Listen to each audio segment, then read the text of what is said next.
Денеска во Штип престојуваше носителот на столбот Партнерства за демократска Македонија, Стево Пендаровски.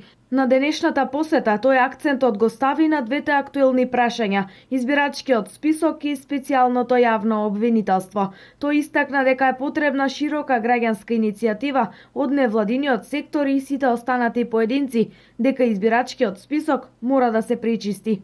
За да добиеме предуслов, да можеме да добиеме еден од предусловите за фери демократски избори, инаку ваква каква што е состојбата, јас ве уверувам, а не треба многу да трошам време да ве уверувам, јасно ви е на сите дека можеме да имаме само избори заради избори, а во суштина да имаме избори без избор. Според Пендаровски и симпатизерите на опозицијата, и во Штип има случаи на повеќе гласачи со иста адреса. Во делот на специјалното јавно обвинителство, тој упати апел до државните институции. Да ја остават специјалната јавна обвинителка и незиниот тим да работат без било какви попречувања и особено да бидат кооперативни во делот на давањето на сите докази кои мораат да ги видат пред да се решат дали ќе покренуваат обвиненија против конкретни лица.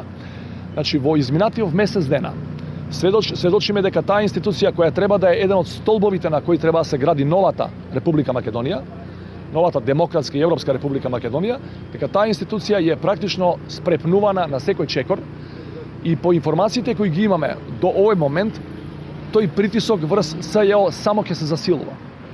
Ако, да заокружам, ако немаме сериозно прочистен избирачки список и ако имаме СЈО кој ќе биде само на хартија, кој практично нема да ја заврши својата работа, за која сите 4 релевантни политички партии ги дадоа своите потписи преку своите први луѓе, во тој случај безпредметно е да зборуваме за датумот на преговори, дали е од 24 април презакажан за 5 јуни, ни на 5 јуни нема да има услови за фери демократски избори, ако минимум овие два услова не бидат исполнети до крај. Пендаровски традиционално веќе неколку години поред во неговата кампања на денот на 8 март, тој им дели цвеќиња на жените. И денес во Штип тој на дамите кои поминуваа на улица им делеше цвеќе.